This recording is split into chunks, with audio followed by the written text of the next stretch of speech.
Ah yes, Mega Man X for the Super Nintendo. What a classic example of a completely spectacular platforming game. Although Capcom has faltered through the years and has become a company known for producing games that are subpar in content, years ago, there was a time where everything Capcom touched seemed to turn to gold, and Mega Man X is a perfect example of this. But just how good is Mega Man X, and does it hold its own against games today? Let's find out in my review of Mega Man X.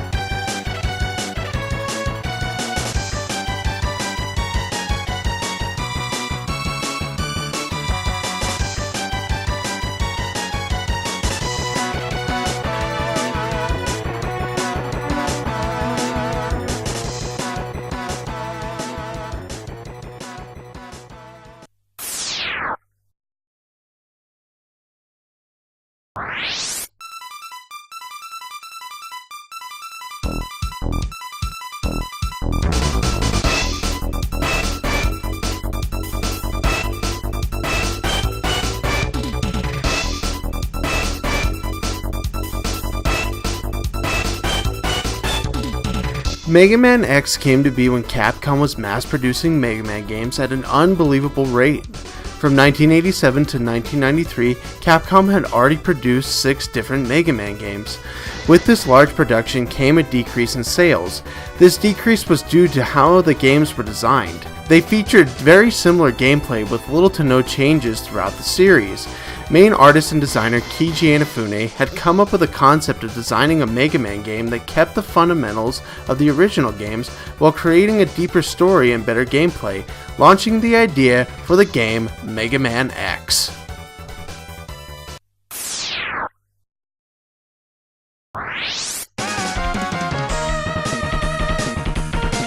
Core gameplay of Mega Man X and any Mega Man game in general starts out with a level select. You pick the level that you want to start playing. As you go through each level, your task is to destroy oncoming robots by shooting them while also advancing through the level by jumping from platform to platform. Mega Man X is similar to the older games in the task of jumping from platform to platform to advance. However, there are also some large differences.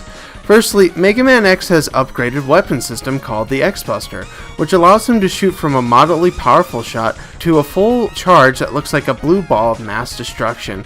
Another difference is the climbing ability of Mega Man X. In the original game, there are no climbing capabilities, but in Mega Man X, he can climb up walls, which makes platforming subsections an entirely different experience. In some sections, there are large pits you could fall down. With the new gameplay, if you happen to mistime your jump and almost fall down the pit, you could save yourself by clinging to the wall. Also, to make your time easier with certain bosses, you could cling to the wall and they won't be able to really hit you, making for a much more manageable boss fight. With the basics aside, Mega Man X has plenty more to offer. At the beginning of the game, you will notice that you do not have a great amount of health, and you may find yourself dying pretty quickly. During gameplay, you will notice some heart-looking mechanisms called heart tanks. Getting these will increase your health and therefore decrease your chance of dying. Not only does this game have heart tanks as an upgrade for health spread throughout the game, there are other tanks called E-tanks, which can hold health that you have accrued when you've reached full health. This feature is very useful in gameplay because if you get in a tight pinch and lose a lot of health, then you can use the E-tank to heal back up to full health or nearly full health. Mega Man X also has a great feature that allows you to upgrade Mega Man X's system and armor through these capsules called Dr. Light capsules, which are upgrades for Mega Man X. For example, there's a Buster upgrade which allows Mega Man X to have a more powerful charge shot, there's a body upgrade which allows you to take less damage, a helmet upgrade that allows you to break ceilings, and if stones are falling down, Mega Man X won't take any damage. Essentially, in this game, you're starting out as a very weak robot, and through the gameplay, you grow and strengthen into a powerhouse of destruction. The control in this game is easily accessible for most players. Mega Man X controls are easy to pick up, and the control is very tight and precise, making this game an enjoyable experience for anyone who picks up a Super Nintendo controller. I never really feel out of control when playing Mega Man X. In my eyes, the level design in this game is perfect. When I play this game, the levels are challenging but beatable. I never feel as though a section is too difficult to complete. I feel like this game is easy enough that casual gamers would like the fun that this game has to offer. But at the same time, the game has the right amount of challenge that hardcore gamers would easily enjoy. The graphics look great, and is very typical for a Super Nintendo game environment. The environment looks bright and colorful without being too overbearing. The sprites are done in such detail that you can actually tell what they are and what everything is supposed to be in this game. As far as the bosses go, they each offer a challenging and unique experience. I love all the boss designs because they are unique and stay true to the level design. As you are playing against the bosses, the difficulty may seem very sporadic. Your experience completely depends upon the order you complete the levels, and this order is what makes your experience easy or hard during gameplay. If you select a more difficult level to start out on, the boss will be more challenging compared to an easier level. If you play the levels out of weakness order, the difficulty may seem random. For example, in my playthrough of the game, the difficulty went from easy to challenging and then back to easy again. I blasted through the first 4 bosses and levels without any issue, but once I got to the 5th and 6th levels and bosses, it became more challenging. When I got to the final 2 bosses, the game became very simple again. My only major complaint with the gameplay is that I feel like video games should start out easy and then get more challenging towards the end. I don't particularly like that the order you play in this game determines the difficulty. Even though this format for picking levels is not my favorite, it does offer some unique gameplay combinations, which to me creates great replayability. After you beat a boss, you get to keep their weapons and use them on future bosses, which can make bosses easier or harder depending on if you decide to use the weapon they're weak to. Also, defeating certain bosses essentially means that you interact with levels differently depending upon the order you complete them. For example, if I go to the fire boss stage after defeating the ice boss stage, then some elements of the stage, like flames along the bottom, will be inactive. This allows you to easily jump down to this section and pick up items, like this heart tank. If I don't complete the levels in that order, it would not be possible for me to pick up that item damage-free, or without death.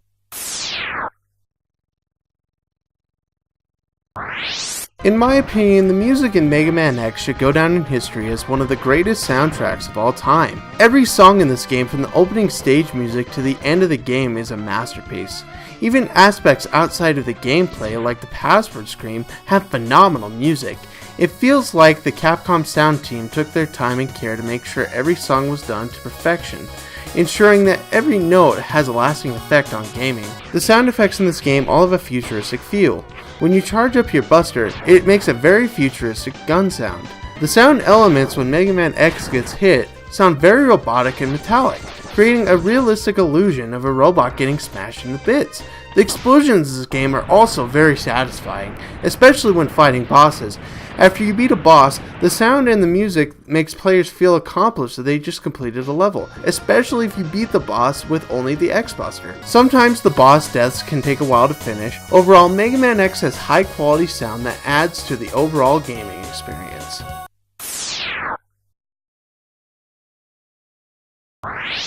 The story of Mega Man X begins on a broken down highway filled with cars desperately trying to evacuate the area. While blazing through this highway, Mega Man X runs into a rogue Maverick Hunter named Vile, who is bent on destroying the Maverick Hunters. Mega Man X tries to fight him and uneventually loses. After the fight, Vile calls Mega Man X a worthless piece of scrap metal, and an unknown force comes out of nowhere to save the day. This force turns out to be another Maverick Hunter named Zero. Zero tells Mega Man X he's not powerful enough to take on Vile and should become stronger before challenging him again, thus beginning our new adventure. After defeating all 8 Mavericks, Mega Man X is transported to a new area outside Sigma's fortress, along with Zero. Zero leaves to keep the defense force busy, and Mega Man X is set to sneak into Sigma's fortress. Mega Man X sneaks in only for Zero to walk into a trap set by who else but Vile. Vile captures Zero and the stage is set for a rematch of epic proportions. However, Mega Man X loses again. Suddenly, Zero somehow breaks out of his plasma prison and takes out Vile's mech armor. Mega Man X defeats him very easily, only to find out that Zero had destroyed himself to make sure Mega Man X could defeat Vile. Mega Man X gets through the rest of Sigma's fortress to take on the main villain himself, Sigma. Sigma leaves his pet to do his dirty work, and Mega Man X takes him out like the scrap metal he is. After an epic battle with Sigma, Mega Man X reduces Sigma to only his head. His head goes into a large robotic body, and the battle continues. After a long battle with Sigma, Mega Man X is victorious. The game ends with Mega Man X standing over a cliffside watching Sigma's fortress explode into bits. This scene is how we end our adventures with Mega Man X. However, after the credits, we see that Sigma has not quite been defeated and vows to return to defeat Mega Man X someday, spawning 7 more sequels and an RPG spin-off.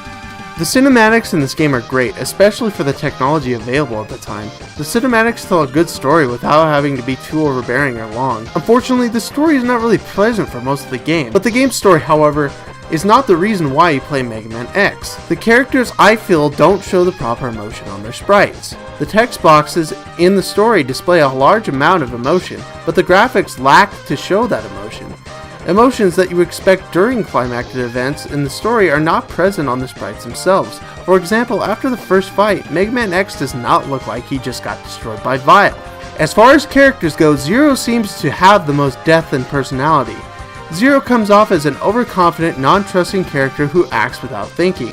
He jumps into the final Vile fight, thinking that he will destroy Vile, which ultimately leads to his death. I feel Zero seriously regretting his decision to waltz right into Vile's trap, only to die trying to defeat. Let me start off by giving the many pros of this game. The story is great for being a platforming Super Nintendo game, the music is stunning, and the gameplay really makes you feel like you're in total control of what you do in this game. The only con in this game is the difficulty in the level select. I don't think that sporadic difficulty is the best way to structure a game, but it's really not the game's fault because of how the game was designed around the earlier Mega Man games. What an absolutely wonderful game Mega Man X is. This game has great design that will hold its ground for years to come. This game will be praised by all ages as a great example of exceptional game design. If you're into hardcore platforming games, this is the game for you. If you are looking to get into hardcore platforming games, or if you're just looking for a fun time, Mega Man X is a great game to try. It's only $8 on the Wii U eShop, it's around $40 for a cartridge. But if you're also wanting to play Mega Man X and other Super Nintendo games, you could pick up the 21-game Super Nintendo Classic, which includes Mega Man X for about $80 total. A game that is rated E for everyone, and a game everyone should play. I give this game a 9.3 out of 10 only because of the sporadic difficulty, which is not really the game's fault, so I could not knock the rating down for a little nitpick. Make sure you try this amazing game, and thanks for watching.